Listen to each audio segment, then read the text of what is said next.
ended up in foster care when I was in the third grade, and my parents were divorced, and myself and my five sisters were removed from our home, and we were split up. So my sister and I, the one that's right next to me, went to foster care with me, and then others got split up in family care. And we had some uncles from out of state that we had never met, and they found out about us and then our situation. And two brothers got together, one from Texas and one from New Mexico, and said, "Let's go get those girls." So they loaded up, and we were in Alabama at the time, and they came and got six girls from Alabama. So three came to Texas, and I was in the middle of the oldest three, and then three went to New Mexico. So that's how I ended up in Copper's Cove on the other side of Fort Hood, now Fort Cavazos. But my uncle had been in the military, and of course he would adopt me and my sisters, and I ended up in the home of a fifth grade elementary teacher. There's hope for my city. We are the chosen ones. We are the light, reflecting His only Son. Hello, everybody. We're happy that you are joining us for this incredible podcast. Today, we have a very special person here who is truly special for me. This person is a selfless person who's always willing to go the extra mile for someone else.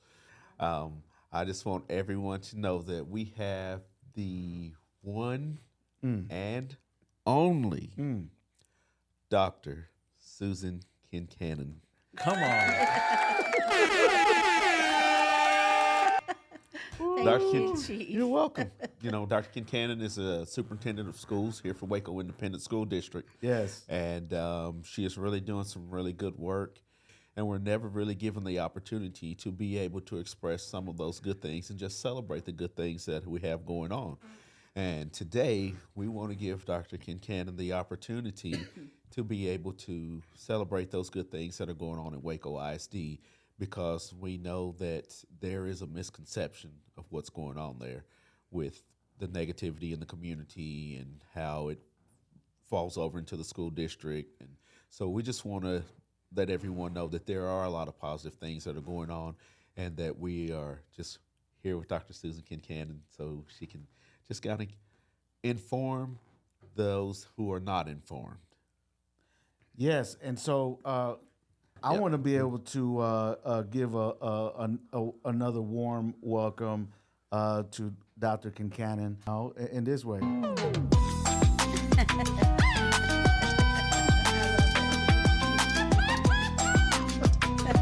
That's it. Thank you for being here with us. Thank you for having me this evening. Oh my goodness.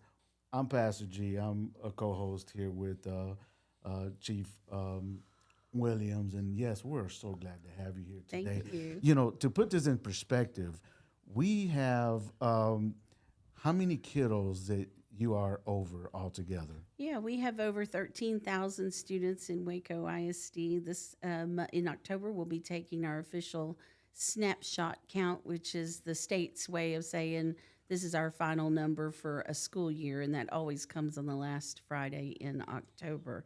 So about 13,500 students in Waco ISD. Jeez, It's a lot of students, yes, sir. From elementary all the way up to high school. Is that right? That's correct. Early childhood, Early childhood. all the way through high school seniors. Oh, man, talking about early childhood, I remember when Gabrielle, our podcast engineer, my daughter, was in Trojan Tykes back in the days, and we would take her to that, and it was an awesome program. I'm sure it still is. So tell us a little bit about yourself for those who may not know about your background. Sure. Yeah, so like where you come from. Where did I come from? Oh, yeah. gosh, maybe a long story. I'll try to be succinct here, but Yeah.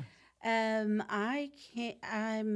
from the Copper's Cove area, but I came from Alabama, actually, and was born in South Carolina, but ended up in foster care when I was in the third grade, and my parents were divorced, and myself and my 5 sisters were removed from our home, and we were split up. So my sister and I, the one that's right next to me, went to foster care with me, and then others got split up in family care. And we had some uncles from out of state that we had never met, and they found out about us and then our situation. And 2 brothers got together, one from Texas and one from New Mexico, and said, "Let's go get those girls." So they loaded up, and we were in Alabama at the time, and they came and got 6 girls from Alabama. So 3 came to Texas, and I was in the middle of the oldest 3, and then 3 went to New Mexico. So that's how I ended up in Copper's Cove on the other side of Fort Hood, now Fort Cavazos. But my uncle had been in the military, and of course he would adopt me and my sisters, and I ended up in the home of a 5th grade elementary teacher. Oh, wow. He married an elementary teacher, and so it changed my life. I, went from a really bad situation to a home with an educator, and just a steady, stable environment, and ended up in Copper's Cove in 19. I don't remember the exact year, but I was in the 4th grade when I came to Texas schools. So went to a brand new elementary school, Martin Walker Elementary in Copper's Cove, and you'll understand why new schools are so much fun for me, because I still have that memory of being in this new place with a new school and new lockers and all the things that go with that.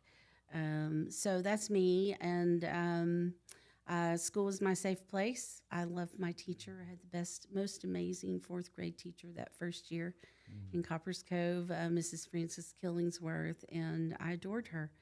And I knew I would be a teacher from then on out. And so I did. I graduated from high school, went to the University of Mary Hardin Baylor, and got a teaching degree and started teaching in Temple ISD, and was a classroom teacher and a campus administrator, and would move over to Belton ISD, where I'd spend the next 19 years. So that would be 29 years at the end of my time in Temple and Belton, and just kind of worked my way through the system. Was campus principal, assistant superintendent for curriculum and instruction, deputy superintendent, and then superintendent. So it's my 34th year in public education, and my 14th year as a school superintendent. Wow. Yeah, been at it a long time. Yes, amazing. Thank you for sharing that. Absolutely. So how long have you, go ahead. Go ahead. How long have you been here? Remind me. This is my 5th year in WACO 5th ISD. year. Yes, 5 years. It went by pretty quickly. Man, Yes. you're a veteran at this point. Yes, I do feel home finally. Feel like I belong finally. Yes. You make it past at least 3 years and are still alive. I mean, and making it that you're a veteran, and still saying yes to our community. You know, Absolutely. Man, thank you so much for your love for kiddos, for young people, and their parents, and because it's you have to embrace everybody, right? You do. The whole yes. community, the faculty, Yes. all that. And so thank you for everything you do to create a healthy place and space to learn and to teach and all that, even though that is complicated as all get out with all the A lot of variables, for sure. yeah, it's a Yes. lot of folks that you touch, right, with your leadership. And so I know that can be difficult just because life is difficult by itself. And so we just appreciate you for doing Thank you. for Appreciate leading that. and leading well. Thank you. So man, well, so you've been here for 5 years. Yes. And there's a lot of great things going on, and oh my gosh, developing, and we're able to drive around earlier and look at some of those areas that are being developed, and man, that's amazing. I'm grateful as a native of Waco, been here all my life. to be able to see the things that are happening. And so a lot of people don't realize when they see a building going up, everything it took to even get to that point. Absolutely. And so hats off to you and everybody else, obviously, from the school district that put in all the hard work to make sure that we're moving forward as a community, And when I say thank you, that I'm just saying I understand that it's not easy, especially when your job is to, I'm gonna say it my way as the pastor, is to be a blessing to everyone, the best that you can, you and your team, and it comes with its set of difficulties. So, Thank you. Anyway, Chief, do you have any questions you want to start off with? For you, Dr. Kincannon, what drives you to get up every day and go against the opposition to make sure that our students are taken care of the best that they can be taken care of? Yeah, thank you for that question. I'm about doing what's right for kids, and they come first for me. And so, for me, what goes alongside that is quality work, and I am all about it. And I want us to do everything first class for our kids in WACO ISD. And so we. From the beginning, we've been working to put systems and structures in place to make sure that all the pieces are working together so that our schools run smoothly and that our kids are getting the education that they need. So we, at every opportunity, we're trying to improve. And it's all about improving and making sure that they are getting the best education, that we're creating the right culture for them, and that we are supporting our teachers and our staff along the way. Yes, that's awesome. That's awesome. That's something that I really admire about you. And what I really admire is when there is a problem, we don't just look for a Band-Aid to fix it. It's not knee-jerk, do this. No, it's methodical. It's a thought-out process. And that's what I like, because if we do this, it's going to fix this one, but it's also going to create 5 more problems. So I really admire your methodical process Thank you for that. for making sure that things are done correctly, and it's something that's going to be sustainable rather than just putting a Band-Aid over it. Yeah, Because we too often, we do that. We just put a do. Band-Aid on things. We do, and then things will cycle back if they're not fixed correctly. And so that's one of my pet peeves, right? Yes, definitely. Is that we get it right. And so I'm really big into 2 kinds of thinking. One is systems thinking, which I really was referencing earlier, where you make sure that all the pieces are working together so that the whole is working. But the other part of that is the design thinking that I think is so huge. It's always been huge, but now more than ever, we need everyone in the system working to find solutions to problems. Yeah. And so design thinking gives us some tools to get out of those ruts. And I think that's what happens to us in educational settings where we become a little bureaucratic and we're going really fast. It's very fast-paced work. It's very stimulating and there's not a lot of time for thinking.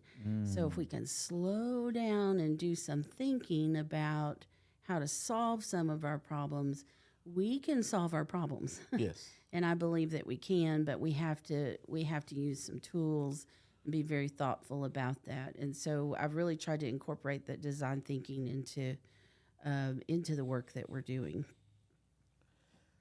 Wow. Yep. That thanks for the question. And thanks for the answer. I keep talking about it. No, I mean, Yes. but that's Thank important. you. So Yes. you're talking about systems.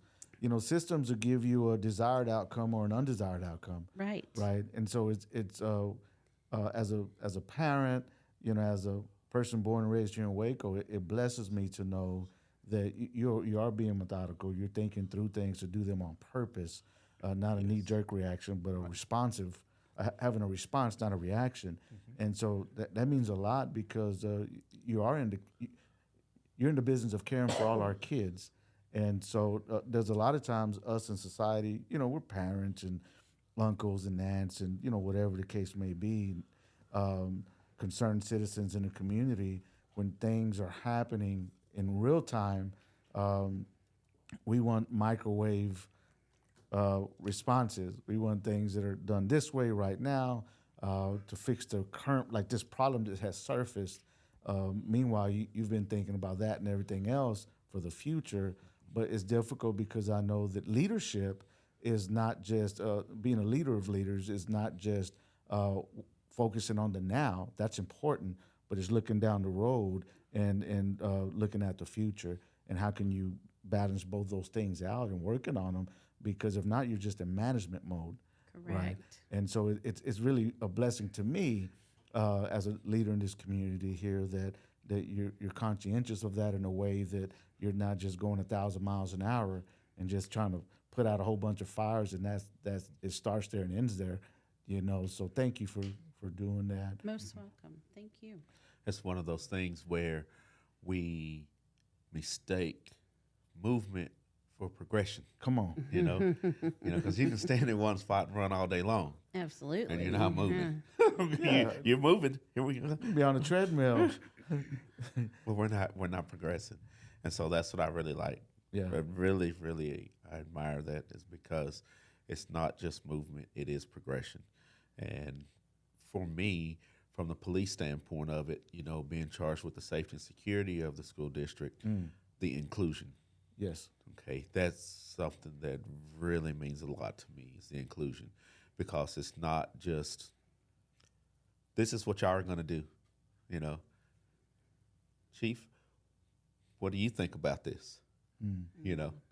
Well, this is what I think, because sometimes, we're all human, and sometimes I have those knee-jerk answers, because I'm fed up with the ignorance, and so I'll have a knee-jerk answer. And, I get one of those. And I know better, I'm just saying it, I know better, you know what I mean? And I mean, but that's something that we have to have, I know when you say it takes a village, Yeah. it takes each and every one of us. It doesn't matter what my title is. Yeah. I love these kids. So it takes me to help. It doesn't matter your title. You love the kids, so it takes you to help. It doesn't matter Dr. Kincannon's title. She loves the kids, and it takes that to help. And so everyone has a role, and as long as everyone is doing their role, this machine is going to work. It's going to work. It will. Yeah. And I would say, pointing back to leadership, everything starts and ends with leadership. Yes. Right. Agreed. And so you were talking about culture, creating culture. It's really great to hear that, Dr. Kincannon, that you are creating a culture to where, for instance, Chief can first of all admit that you're this is going against the grain of the culture that's being created. Yes. Right. And there's an accountability to make sure the culture stays where it needs to be pointing towards, right? Exactly. And so that's really neat that there is that cushion there. There is that accountability there to make sure the main thing remains the main thing. Yes. That we don't get lost in the sauce Right. of what's Yeah. going on. And even when we do get out of this, like, okay, hold on, let's bring this back. Bring it back in. You're Yeah. allowed to have blemishes and Right. get caught off guard or whatever. But there's that culture that moves you onward, Yes. right? Doesn't shame you for that's not, Anyway, Yeah, we've been working really hard to instill in everyone that they're leaders. And we just went through an 18-month leadership development program. We were one of 17 districts in the first group of leaders across the state that went through with the Holdsworth Center, which is HEB's leadership program in Austin for public education. yeah, And so we had to write our leadership definition for our school district. And we brought in people from all across the district and created a task force with our employees and really started talking about what does leadership look like, and really emphasizing that everyone can lead. And we came up with a really great definition that has 3 pieces: leading from the heart, and leading with results, and leading with character. And so last year we really focused on leading from the heart, that culture piece again, because everything starts with the heart and having that right, and the right heart for doing the work with the kids, and being empathetic to each other, being able to listen, and not just and really listen for the, we've been trying to listen for the toe pinch, right? How can we improve things if we don't really understand what someone's going through? And that's been so valuable and important during these hard years that we've had since the pandemic, and now with teacher shortages, and actually shortages in pretty much every area of operations of the school district. And so we've really had to stay in tune with our employees to make sure we can meet their needs, so they'll stay with us so we can impact kids. But that leadership definition has been a huge part of the work that we're doing. This year we're focused on leading with results, but we haven't forgotten the heart, right?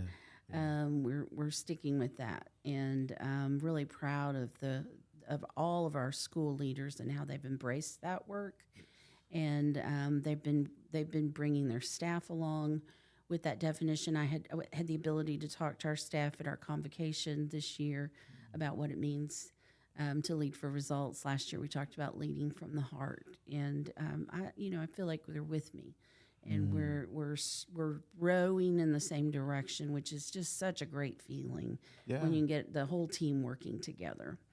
What does that mean for the kids? How does that translate to the kids? It's huge for the kids. So if the adults, like Chief said, if the adults are doing their part, they understand with clarity what their parts are and what the expectations are, and it just all trickles down to the students.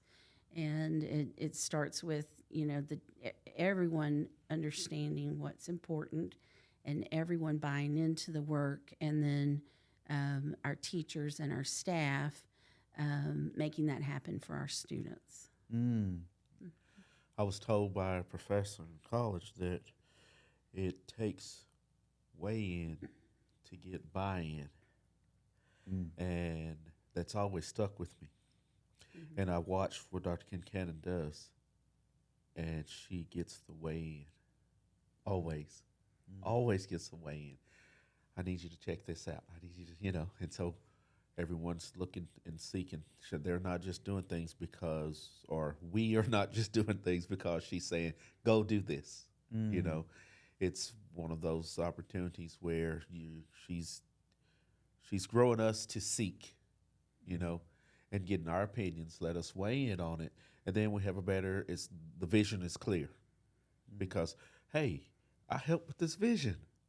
I had a part of this, and so that is another thing that I really admire is her allowing for that weigh in, because I've had leaders that say this is my way or the highway, and okay, well, I can't hit the highway, I got my old raggedy boots on, my feet gonna hurt, so I guess I better do it your way, but I love it that she's able to include everyone, to make those positive changes, and get everyone involved, so we are buying in. Everyone is buying into this vision. We're gonna do some crazy, awesome things. I love it. Normally, folks from the community, we don't know the stories, behind the scenes of folks that are in leadership in any capacity anywhere. It could be somebody from HEB in leadership to, WISD to law enforcement of all kinds. You name it. We don't know the story. A lot of times because, you're trying to be professional, and that's your job, is to be professional. And but I'll tell you that, you being transparent, we're in a different day and age now. We have platforms in which we can do things like this. But I'll tell you, it hit different to be able to hear your story as you shared, earlier, of what you've been through as a human. As a human, Yes. And I'm gonna tell you right now, I'm gonna say most of the people out there haven't heard that. It just hit different. It's like, oh man, wait a minute, she's one of us. Like she's been through something. Absolutely. And there's a lot of young ladies out there that may not be young anymore, but or are, that can relate to your story, and somehow through good night, all the things you went through as a young person, you're at this place in space, leading in the way you're able to lead. That is a miracle, and what's celebrated is repeated. And man, we want to. Matter of fact, hold on, let me do this. Grito.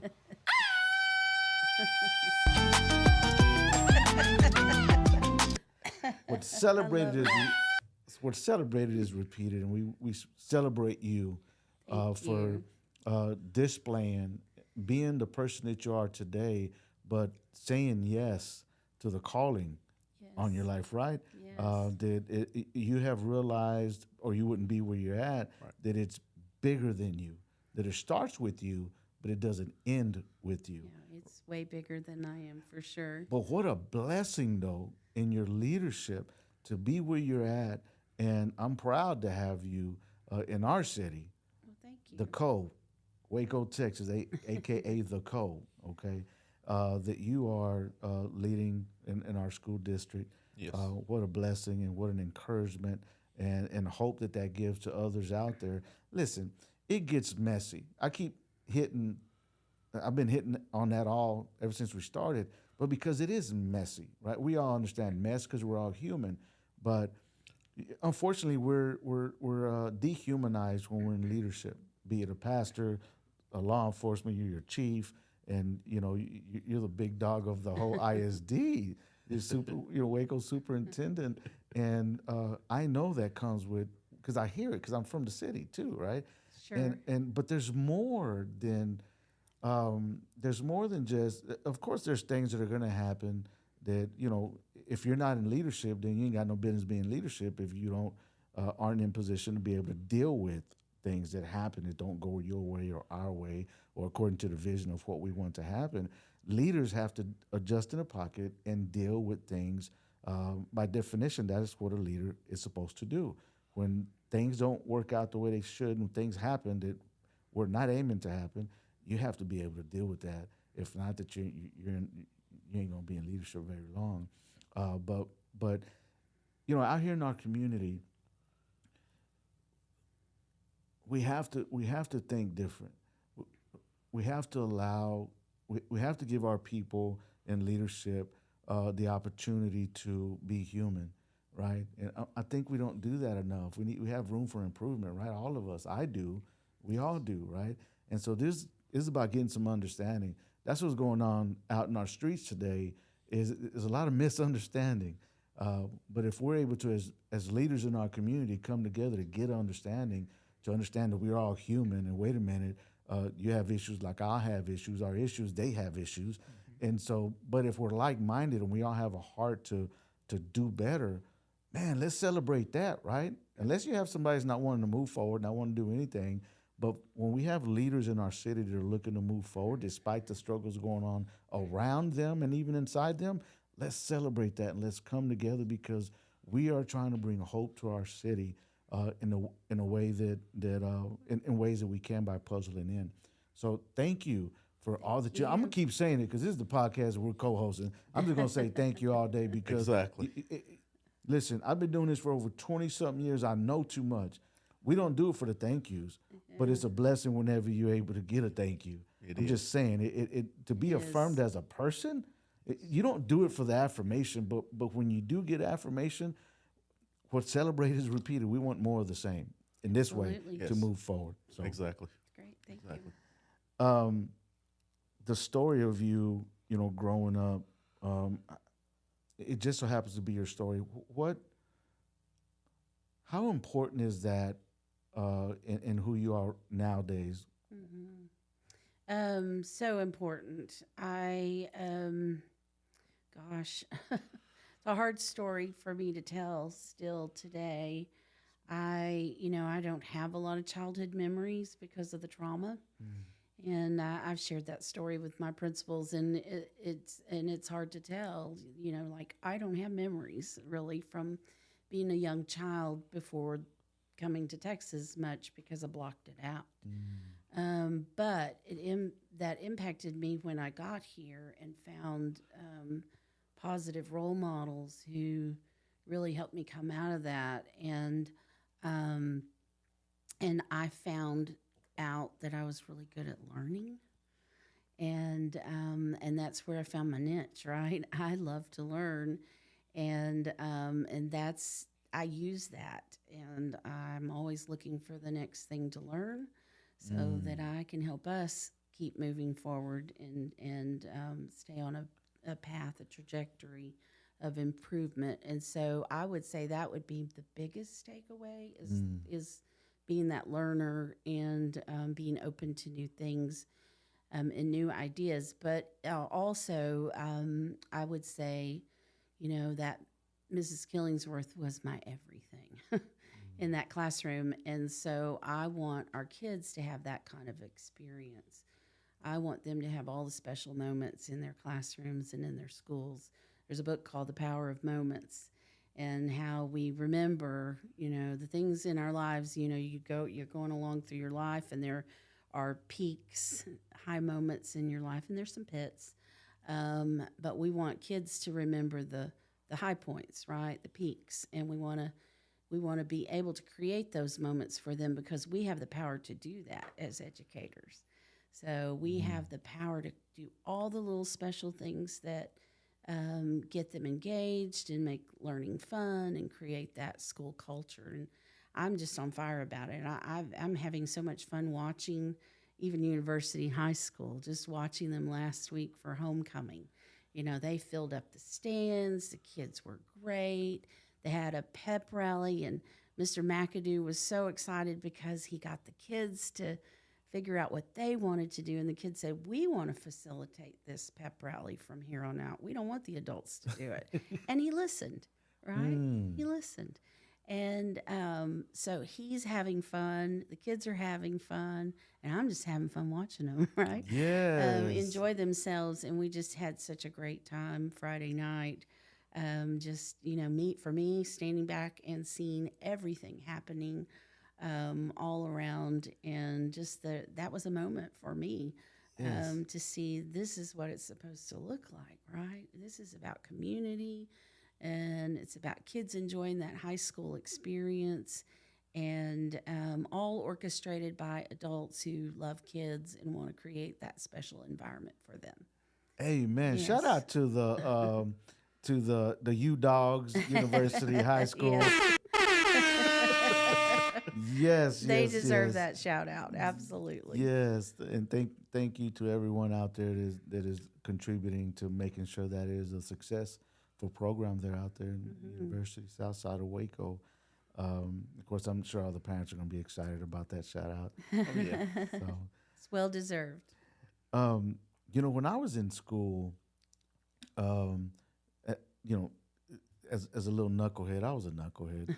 My mama, bless her heart, she tried the best that she could, and I was just this little rebellious knucklehead.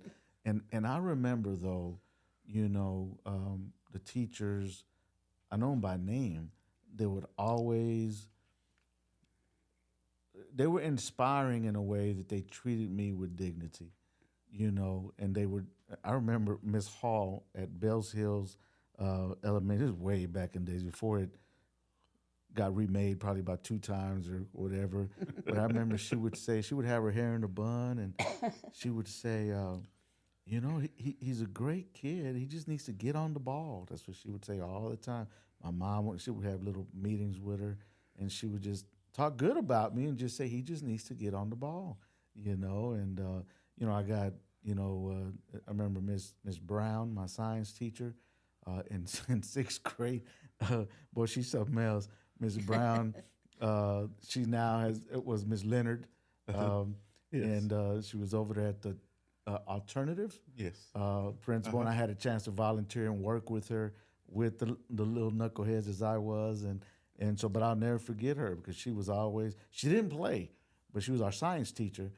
But man, I had a lot going on, mentally, emotionally, and all that, just being a knucklehead, and she would always, no matter what, treat me with dignity and try to champion, something within me to just help me feel like I did matter. I did matter. And then finally, thinking about inspirations in school was, man, he's a living legend, man. Coach Eccles.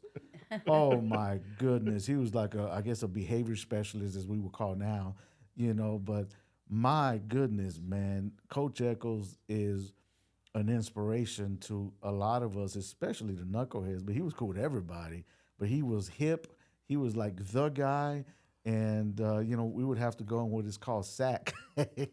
You would go for lunch and go in these little cubicles, and you had to eat your lunch there.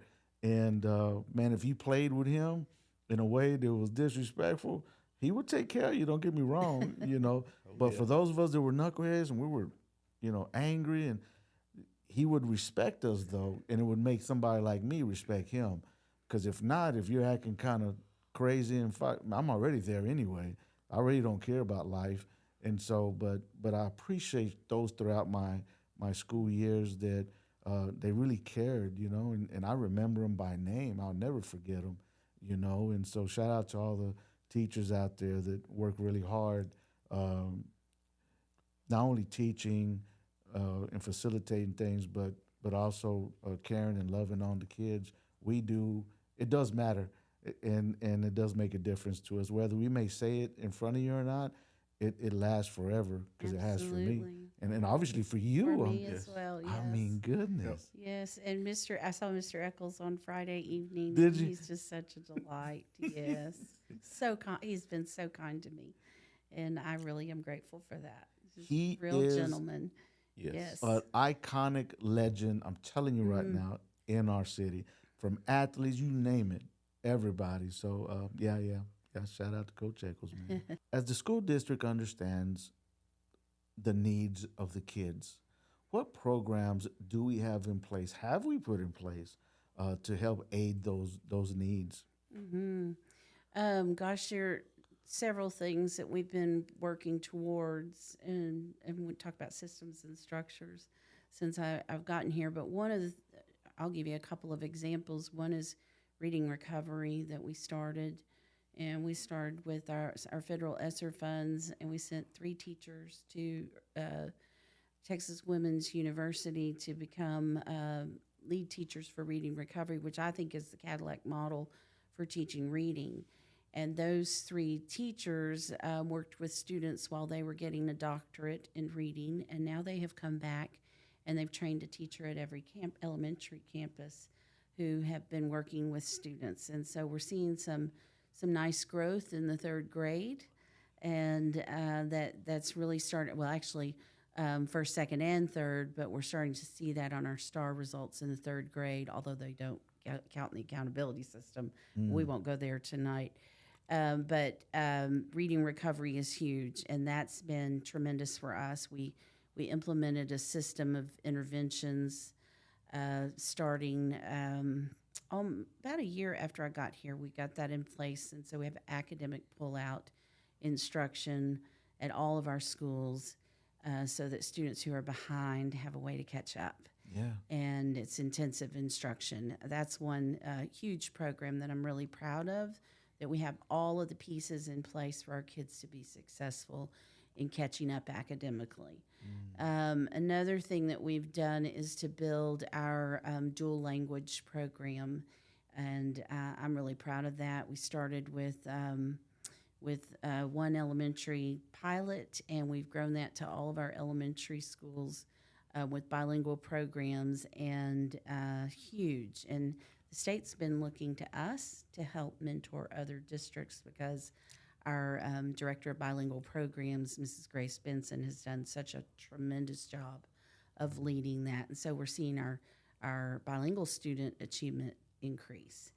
And done the same thing in special education, really focused on systems and processes to make sure that kids are getting what they need. We had to add a lot of staff members in special ed to serve our students, and we've been diligently working towards that.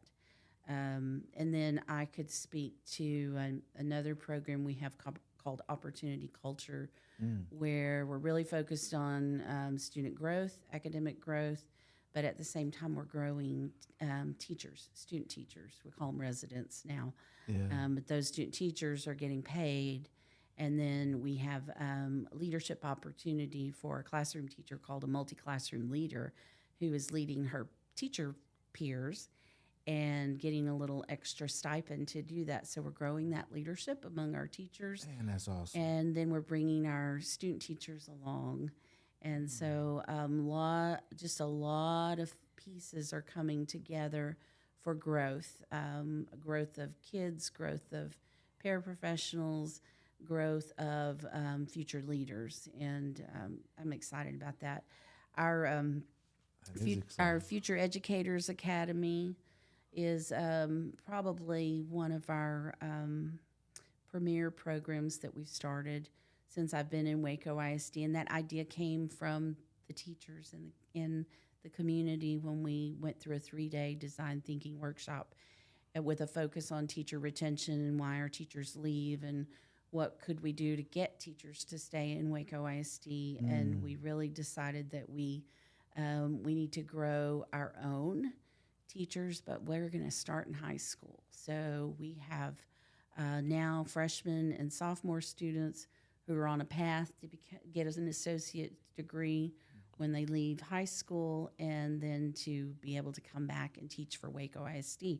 So we didn't know we were going to have such a teacher shortage when we decided to start that program, but that puts us a little bit ahead of the game, and we're looking forward to those first students coming back. But they will be our students that we grew, our teachers that we grew, and that is going to increase the diversity of our teaching population as well. So that was another outcome that we hoped to achieve with that program.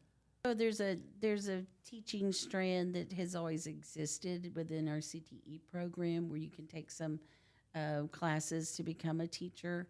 So what we've done is made it an associate's degree program as a part of what is called a PTech, which means you have to have an industry partner. We're our own industry partner.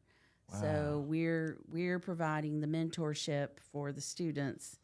If you chose a different field, if you had a PTech for law enforcement, you might have city police come in and mentor your kids. We are doing Future Educators Academy. We're our own mentors for the students to become future educators. So, so we've always had this pathway for kids to take some courses, but we haven't had the dual credit associate's degree pathway that we have now, and that's more defined, where the students are actually housed on a campus with the students. And so we have at South Waco Elementary, we have students, 9th and 10th graders, actually taking courses on the campus, walking down the hall, and being mentored by classroom teachers and working with kids. I got 2 sisters that have been working in the school district, a niece, a nephew, a brother. So we got some folks that have turned things around, and I got about 7 or 8 siblings, and a lot of them are here in Waco and have been in the school system for a while. So That's great.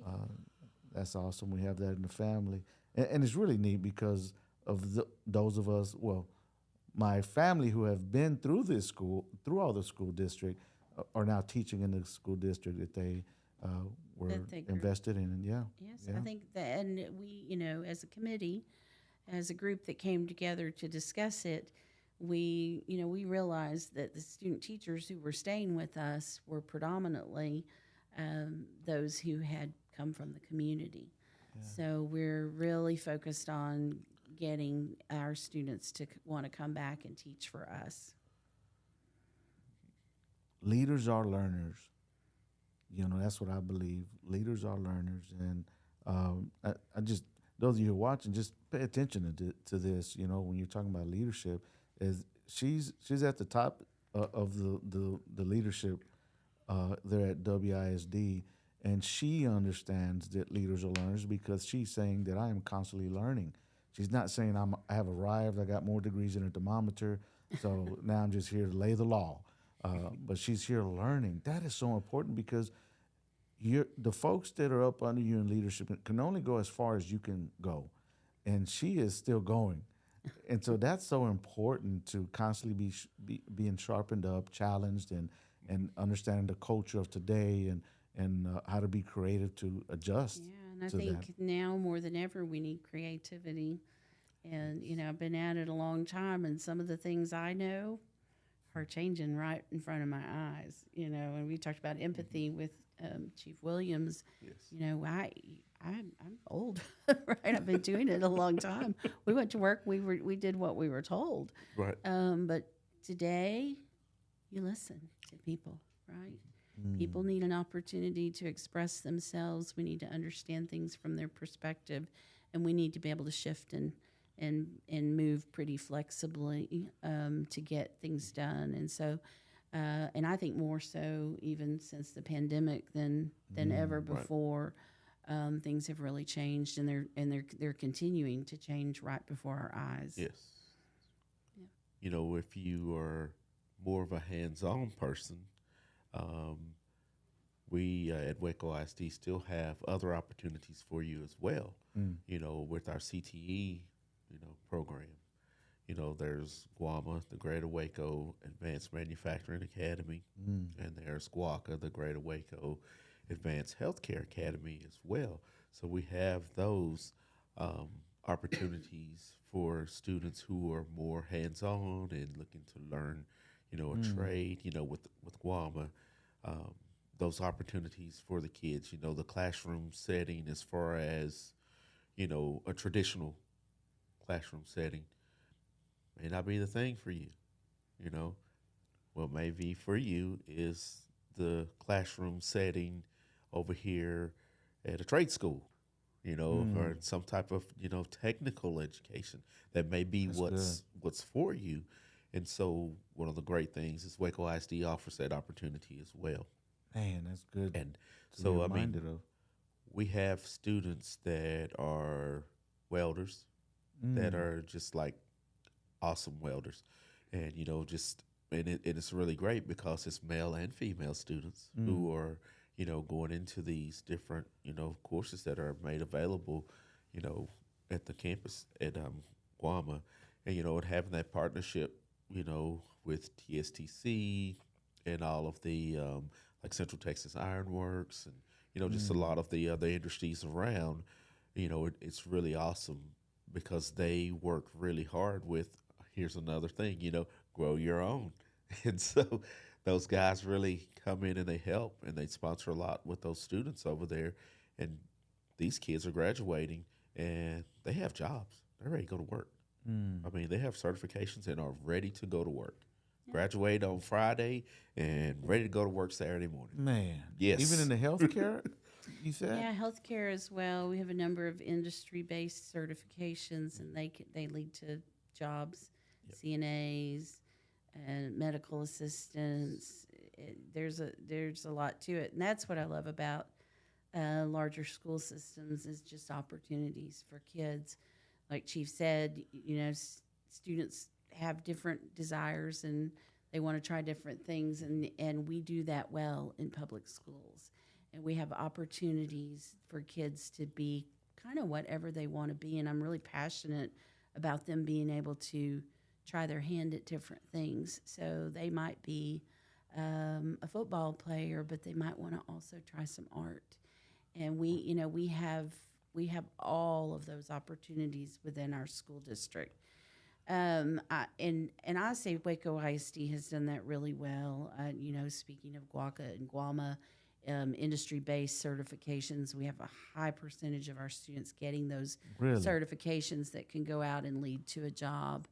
I've been passionate about adding to that in making sure that we're also an academic school of choice. And so I've been focused on our top kids as well, so that they get to be whatever they want to be too. And we have, I started a superintendent's scholars program, and we take our students that have some of the highest PSAT scores, and we nurture them, we tutor them, and talk to them about how important it is that they continue to grow and that they understand what options are available for them. We had last year we had the highest number of students recognized by the College Board for nationally recognized scholars, and that we had 11 last year. This year we have 31. 31. We'll be honoring them in October, and that was just a shine a light on them, tell them how special they are, give them some additional tutoring, and make sure they have every opportunity to go as high as they can. Those are all African American and Hispanic national scholars that we'll be celebrating. Those are our kids, and we have some of the brightest kids right here in WACO ISD. Wow. And I'm excited for them and look forward to seeing what they do. But I do want WACO ISD to be seen as a place where there's a place for everyone. Yeah. Whether you're a high achiever or maybe you want to take a different path and do something awesome. different. But we have kids that aspire to go to the 4-year university, but not just any old university. They want to go to the prestigious schools too, and we want that for them. Right. Yeah. And we want kids to be what they want to be, and we want to grow them all. So even if it's like a local trade or something like that that doesn't require necessarily a 4-year, if that's not their thing, y'all have allowed opportunities to say, well, we want to keep you in the game. We want to help encourage you to do things in a healthy way, right way, I guess I'd say, Yes. To pursue your career path. So it's not just one way or the highway. Right. Man, that is encouraging. I didn't Yes. realize that altogether. Yes, I could not be more proud of those students and of course our staff who have been mentoring them. But we are just excited and to go from very few to 11 and now to 31 in a year's just that year. There's a progression. It's moving just forward. It's moving forward, and the kids see the value, and we have the talent. Yeah. We have incredibly bright students who we want to push and grow them. So when it comes to let's continue to pop the collar a little bit. So for those who may not know, what are some proud achievements that WACO ISD has accomplished? Yeah. I know you've been sprinkling some of that on there. Yeah, I've been sprinkling all throughout, but I would talk about those nationally recognized scholars because that's huge for us, and a tremendous accomplishment, just huge, and I'm proud of that. We have our fine arts program was just recognized as a District of Distinction 5 years running, only one of 16 in the state. Really? Yes, and just a really nice accomplishment. The district's done a great job. I don't take any credit for that. Our fine arts were alive and well, and they are they're solid. Staffing was in place to support that, and there's a real love of fine arts in WACO ISD. What does that encompass, the fine arts? Yeah, so fine arts is anything from band to theater to visual arts. It's really, really pretty broad. But your main core program is choir. Yeah. So it's anything artistic, and we have, we have elementary art in every elementary school. You don't hear of that.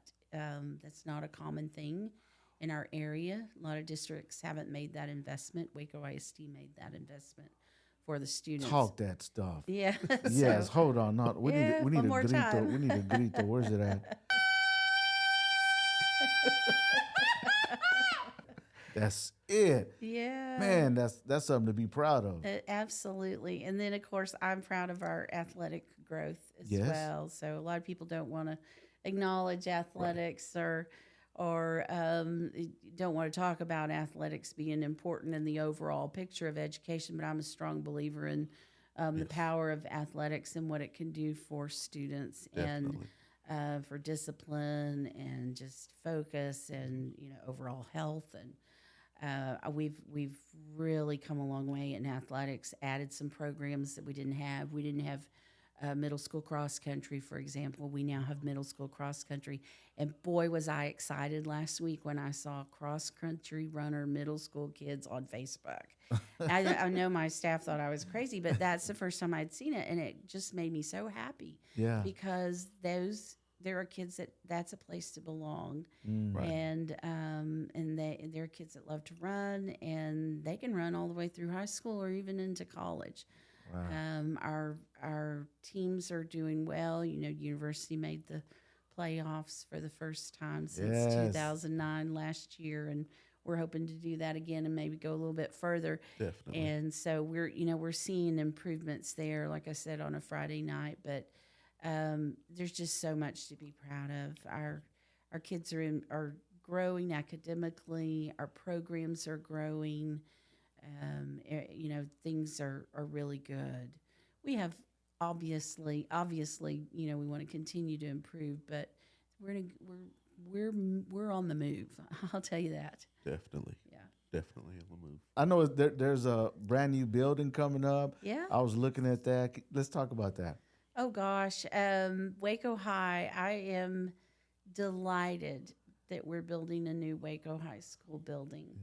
And it was very much needed for our students. I think it's going to be a game changer. You walk into a university high school, it's a new building. You feel it when you walk in. You walk into Waco High School. The first time I walked into Waco High School, it's just a little bit mortified. Some of the things that were broken, how the building felt. It's old, a little bit darker, and just didn't Dingy kind of. a little dingy. Didn't feel great to me, and so we started working on some things.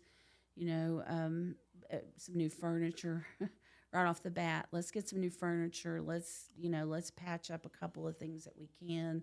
Renovated a bathroom on that main hallway, but the community supporting a $355 million bond program, which Waco High School is the biggest part of, was really tremendous, and I think will make such a difference for Waco High School. It's a hard place to supervise students because of the number of buildings that are on the outside of the main building, and it's a challenge. It's a challenge. Yeah. It's a huge challenge, and that's one of the things with all of the outbuildings. It gives the students opportunities to go out. And then students that should be out would give them opportunities to come into the main building. So with the new school, it's going to be just so awesome, and there's everything that you're going to need is going to be right here at your feet. Man. Everything is, it's going to be really good for those kids, and I really like the concept of the open concept where you can see, I really enjoy that. I think that's an awesome thing, because to me, it gives the kids the feel of this is what it's going to look like when you go to college. Man. Okay. And so if you're able to see this now, okay, let's start planting that seed. All right. I want you to see this is what college is going to look like. Hey, I can do this, 4 more years. I want to continue this on. So I think it's an awesome thing to actually be able to give them a taste of that. Yeah, and we want teenagers to, I want teenagers to be comfortable in their school. Amen. School needs to look different than it looked Yes. like when Chief and I went to school, right? Right. Doesn't need to feel like the old combo desk sitting in rows, and kids want more freedom, and they are happier when they get that. And I think that's something that's desperately missing. Is sometimes we still keep our thumb on kids in a way that's too harsh or too strict and doesn't allow them the freedom to be comfortable in their environment. And this new building is built for kids. It has soft seating and places for kids to be comfortable, places for kids to work together and collaborate. No more hard seats?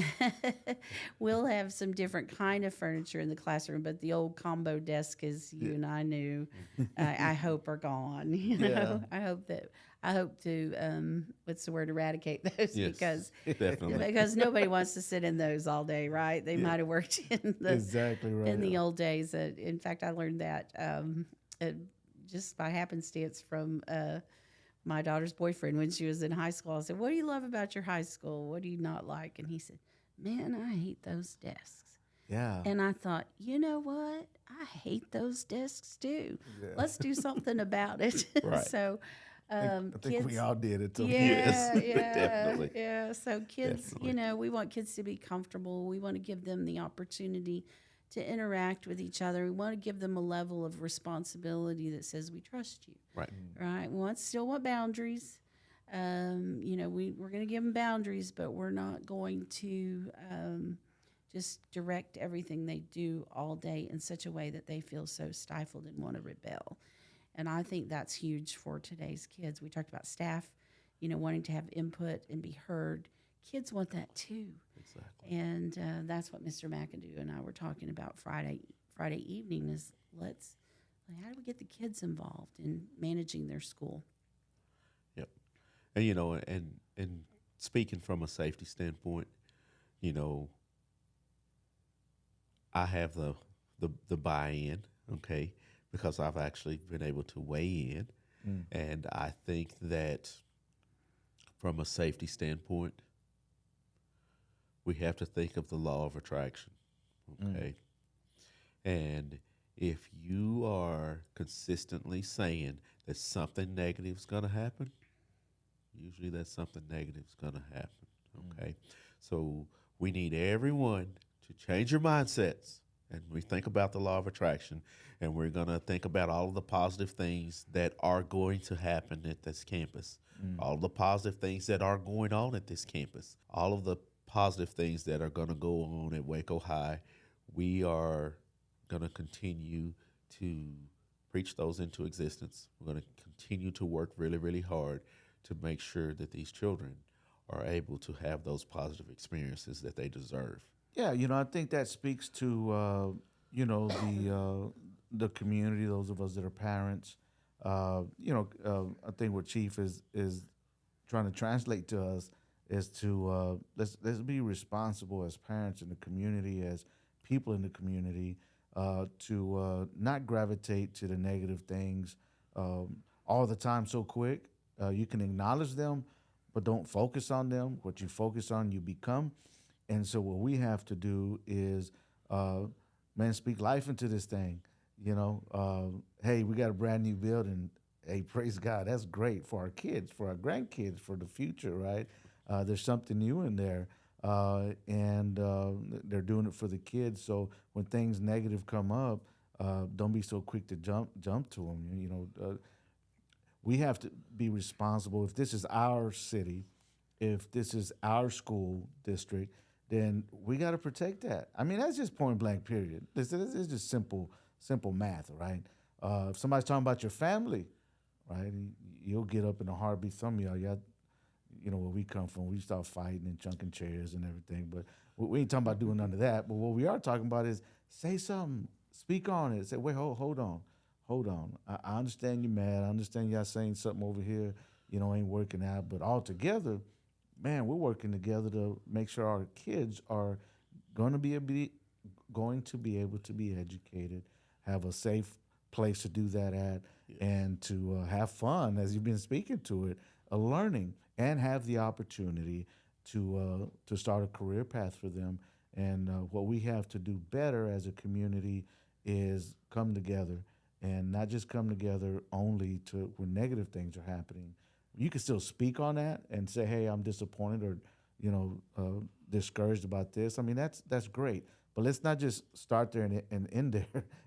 Let's talk about all the other things and speak on it with the same level of energy sometimes we have for, you know, holding maybe our district accountable or the people in there.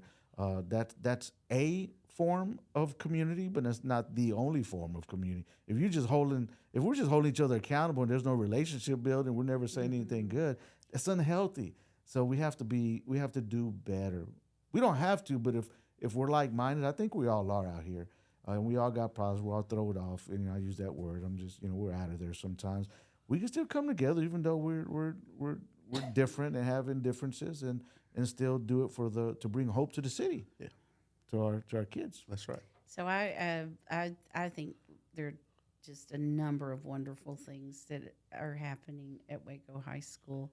But I'll tell you, in the spring when we had those soccer playoff games, Yeah. I've never seen anything like it. It was so much fun to watch the communities rally around a small soccer team. I've never seen that ever. Usually a soccer playoff game that I've been a part of, you have a few people in the stands, but to see what we saw at Paul Tyson Stadium was absolutely incredible. It wasn't just one night. It was 2 nights. It was 3 nights. And we were celebrating not just the kids, but a culture. It was a culture building event that was really cool and special to watch. Yeah. But the theater troupe last year at Waco High School won the district competition. Man. We have great things happening at Waco High School too. So, Oh yeah. yeah. So great place to be. And I think a new building is only going to amplify the good things that happen at school at Waco High. Yeah, well, I'll tell you, being able to see the building go up, I'm not into, as a person, I'm not into politics. I just get turned off by politics. Sure. That's just me. That's the way I am. But, I would see this and that going on as far as, on the news and this and that. And I didn't know where we were at with all that, to be honest with you. But driving by there today, I'm like, oh, snap. Somehow they worked it out, and they're building stuff. That's encouraging to see the picture of what it's going to look like and see the building going up on the front part, Yes. And it's exciting. So I'm excited. Thank y'all for going through whatever you had to go through to make it happen. How long did it take? That's another thing.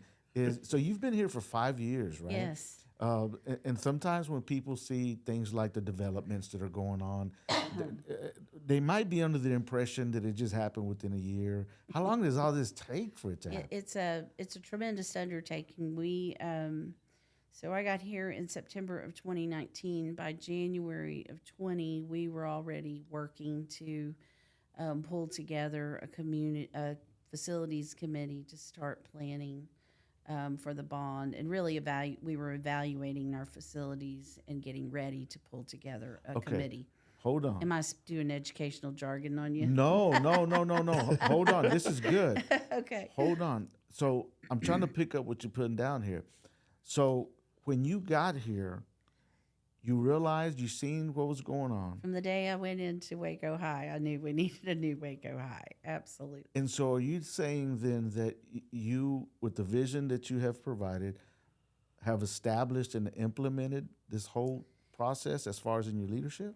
Yes, I say we because it took the board to come along with me. Yeah. And the community. It took a facilities committee to come together and to really establish some priorities and talk about the vision for the future of Waco ISD. Wow. And so we were able to, evaluate our needs, get a committee together, establish a plan, and then take that out to the voters by November of 21. And then of course have been designing and constructing schools since then. So it's multiple year project to implement a $355 million program, not just Waco High School, but all 5 projects that are in that bond program. So, Can you go over that? Sure. Please? So 5 projects. We just opened the new GW Carver. Okay, yes. And today we celebrated Tennyson's topping out. We call it a topping out. It's a big milestone, meaning that we've gotten a lot of the construction done. And so this beam going into place is symbolic of progress. Yeah. And so we did that with the community today at Tennyson. It will open next August. We'll have a new Tennyson Middle School Yes, all the while Waco High School is being built. So every time you drive down New Road, you can see the progress that's being made there. Waco High School will open in the fall of 2025. Kendrick Elementary will break ground on in January. Will be Kendrick, a brand new Kendrick, and it is going to be amazing. We will be moving students out of Kendrick at Christmas. Oh man! And they'll go to Indian Spring, and until their new school is finished in 2025, and then and we'll be demolishing the old Kendrick early January-ish. Yeah. And then South Waco Elementary renovations will start in January also. So those are the five projects: 2 elementaries, 2 middle schools, and then Waco High School. So from the east side to the north side to the south side. Yes. Man, shout out to all of our kids in the buildings. And man, there's improvement all over the city of Waco that's going on with our kids. And is Alta Vista joining? Yes. So when we open the new Kendrick and South Waco is expanded in the fall of 2025, then Alta Vista will be, students will either go to South Waco or to Kendrick Elementary. We'll have to redraw attendance boundaries next fall for that to happen so we can communicate to parents. But progress, yes. How exciting is that? Hand clap. Where's the hand clap at? We'll do it. Some great sound effects. Man, listen. I need those for my Monday meetings with my leadership team. That is so exciting for our city, for our kids. Man, we love our kids and our families and our neighborhoods, and that is good news that is going on throughout. Man, new stuff. There's new things going on. So what I was getting at, so it's under your leadership. Yes, sir. To put this stuff in motion. Yes, sir. Right? Yes. Man, we're so glad that you're a part of our district, thank man. you You're so in leadership. much. I've had the opportunity to build schools in my previous district because we were growing. Yeah. But it's really special to get to improve schools and work to improve facilities that are outdated and that need revitalization. And so this has been different and really exciting and very meaningful for me. Yes. Man, So awesome. so let's talk about discipline. Oh my goodness, this is interesting for me because I had to deal with that in school because I was a knucklehead. I remember going back to the days where they had the rulers and you had to put your hands out and they would smack your little hand. You'd be like, and then of course the paddling. I remember the paddles, and then they put the holes in the paddles, and the principals would give it out, man, bam. And I remember I'd be upset because they would call your mom to ask for permission. And I'd be like, man, she better not. And they'd call her, and they'll tell her what I did. And I could hear her on the phone, or they would have the speaker phone, what do you call it, the answer machine, whatever you call it, this intercom. And she would say, yes, you sure can. Yes, ma'am. And I'm like, oh my gosh. And, we'd line up and get our paddlings because we were being knuckleheads. We were doing things that just, oh my goodness. But anyway, so that's back, when I was in elementary.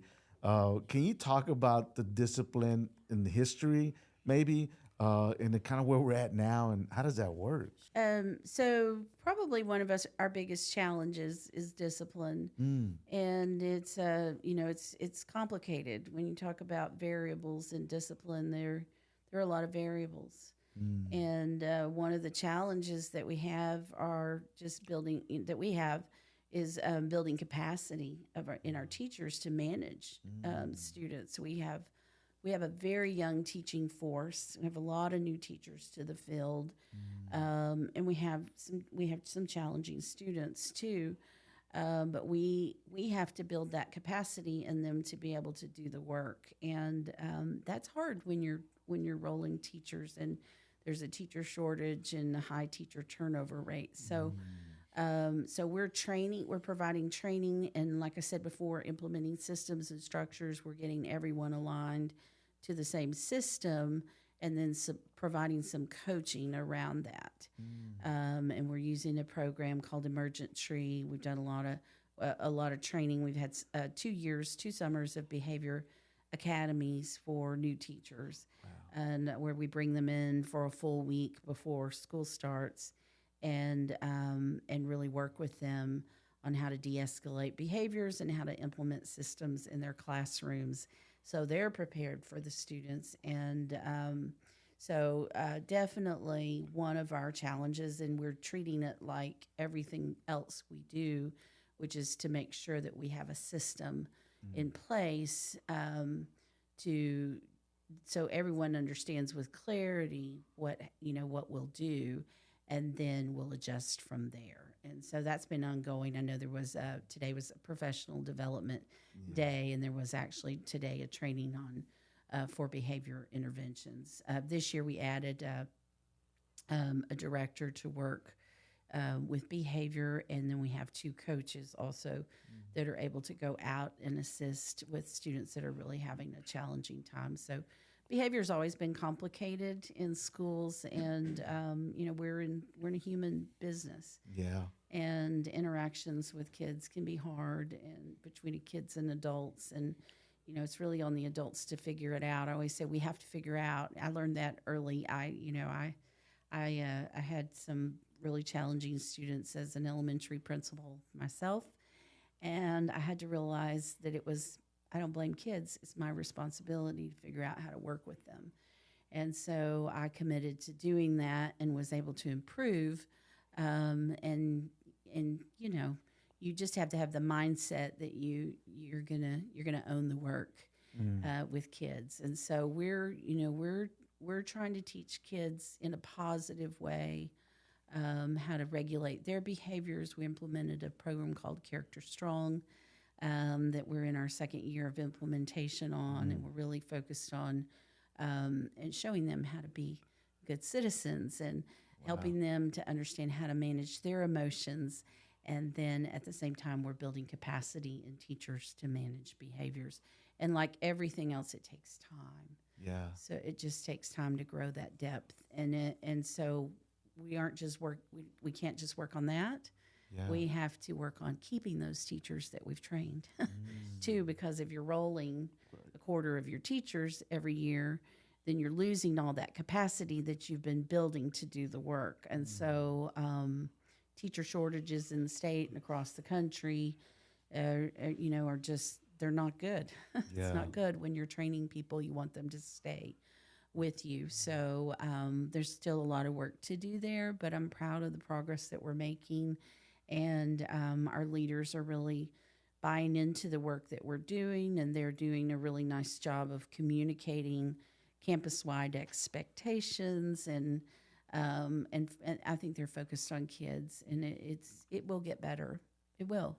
It'll always be hard. Discipline is always going to be hard, but it's going to be especially hard when you have a lot of new teachers, and we have hard kids too. Right. So we'll always have, we'll always be working on behavior.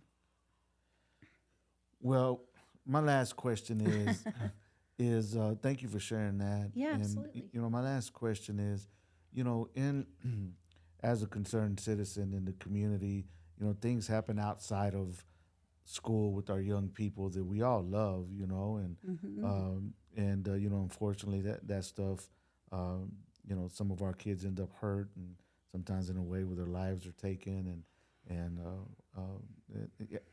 what are your thoughts as a superintendent? How do you feel about when those things happen? How does it impact you? Yeah, they're hard. It's hard to watch. It's hard to process the loss of a young person, period. Going to a funeral of a young person is always so hard. It's really hard to watch the other students, their children grieve with the loss of a friend or a peer. And so we really work to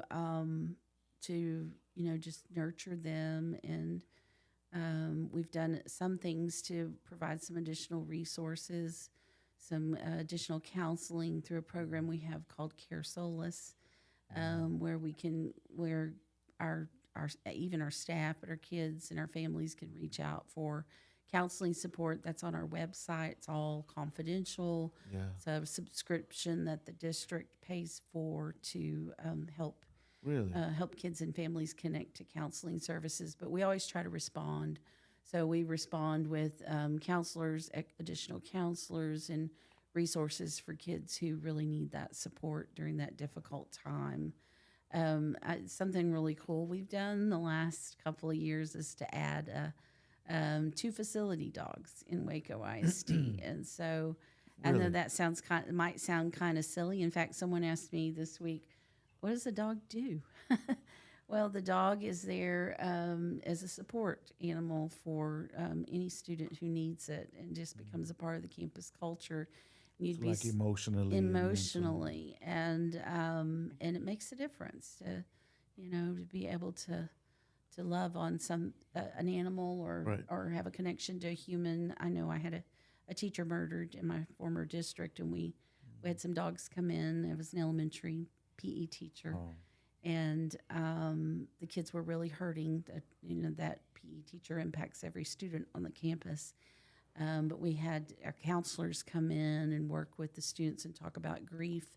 But then we had the dogs right alongside, so the kids could love on the dogs, and the dogs were trained to support the kids. And it was just this really cool thing to see, how we could help people through a really hard time. So we have 2 facility dogs in WACO ISD now. We'd like to expand, costs money, so we need some support in being able to do that for the future. But we do want to expand that program because we know that our kids will respond to animals, and just anything we can do to connect. So Dr. Kincannon and Dave, I want to see if you would also chime in on this. But Okay. it sounds like you're telling me that as a school district, that you haven't been just focusing on teaching to get something on paper to say, yes, we've made it for the school district, numbers that need to be there. We check that off and get a certificate and we're done and off you go. But it sounds like that even when folks are young people or even staff or faculty, whatever, are dealing with trauma in their lives, that you have put together a system that tries to do its best to aid them, even when PTSD kicks in, things are going on in that nature, to even help the kids. That's correct. That's huge. Even to help them on a career path, even if it's not a 4-year degree, but even, my goodness, that is huge. I didn't know that, right? And I'm sure folks on here didn't know it that are chiming in and looking at this, but that's good to know that our kids are my brother, my sister, that they're getting taken care of should something go on in their lives that traumatically impacts them. Correct. Man, thank you for doing that. You're that's very welcome. That's holistic It is holistic. in its approach. It is holistic. And when we got our federal COVID relief money, we really talked about what it was that we wanted to work on. And so really focusing on counseling and supports for students, whether that be social work and transitioning kids from an alternative behavior setting back to their main campuses, or threat assessment or counseling. We added additional counselors, from that to improving our libraries so that we have all the latest literature that kids want to read, so that we make that exciting. And the scope is huge, from facilities to classroom instruction to behavior to social emotional learning. We kind of do it all and keep them safe at the same time, right, Yep. Chief? That's right. Yep. So, Chief, could you end with your feedback from this, bro? My biggest takeaway, I would say all of the opportunities that are there for WACO ISD, there's a ton of opportunities.